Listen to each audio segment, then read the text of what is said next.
Que o nosso intestino é primordial, é o nosso segundo cérebro, o maior produtor de serotonina, isso muita gente já sabe. Mas e aí, qual a relação do intestino com as doenças? Tem uma forte correlação com doenças autoimunes, com todas as doenças crônicas, ansiedade, depressão, os transtornos emocionais como síndrome do pânico, o excesso de ansiedade. Tudo isso o intestino tem uma forte correlação. E o que faz esse intestino ficar adoecido? Quais são os agentes causadores da famosa disbiose intestinal?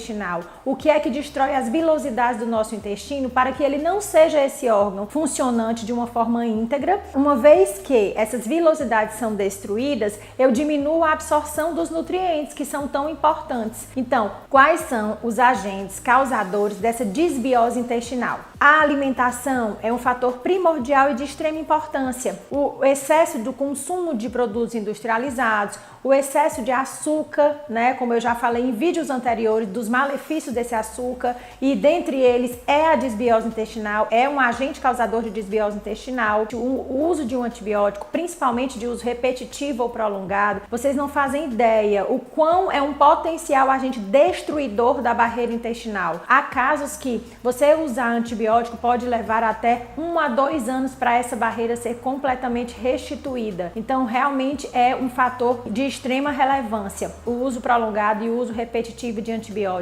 Outra coisa muito relevante em relação à alimentação, muitas pessoas se preocupam só com o glúten e a lactose, mas também você tem que se preocupar com a individualidade de cada um. Alimento que pode ser remédio para um e veneno para outros. Então, assim, é muito individual essas intolerâncias que devem sim ser investigadas, não só com sinais e sintomas, mas com os exames investigativos mesmo que a gente tem hoje em dia, né, de intolerâncias alimentares. Não é só o leite, não é só o trigo, o excesso de frutose, né, esse açúcar das frutas, e também os xaropes de frutose, por exemplo, presentes nesse açaís que as pessoas comem de formas absurdas, né, em quantidades exorbitantes. O excesso dele, o xarope de frutose, é um extremo agente destruidor da barreira intestinal. Por isso que eu já dei dicas para vocês de consumir o açaí sem xarope. Coloca a castanha, coloca o coco ralado, coloca algumas nuts para dar uma adoçada, ou até usa um pouquinho do stevia, né? O xilitol também em excesso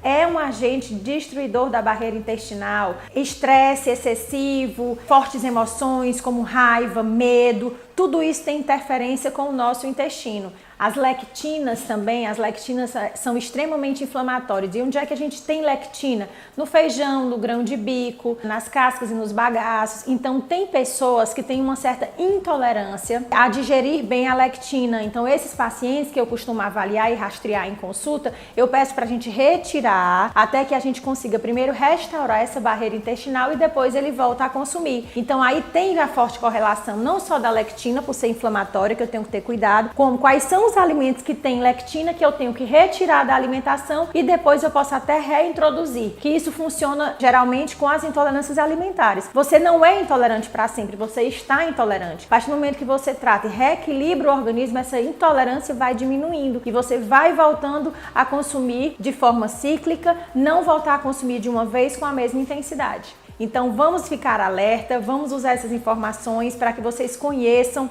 para que vocês tomem medidas práticas e mais conscientes para a vida de vocês. Fica aí a minha mensagem de informação, curte, compartilha e dissemina aí informação de qualidade.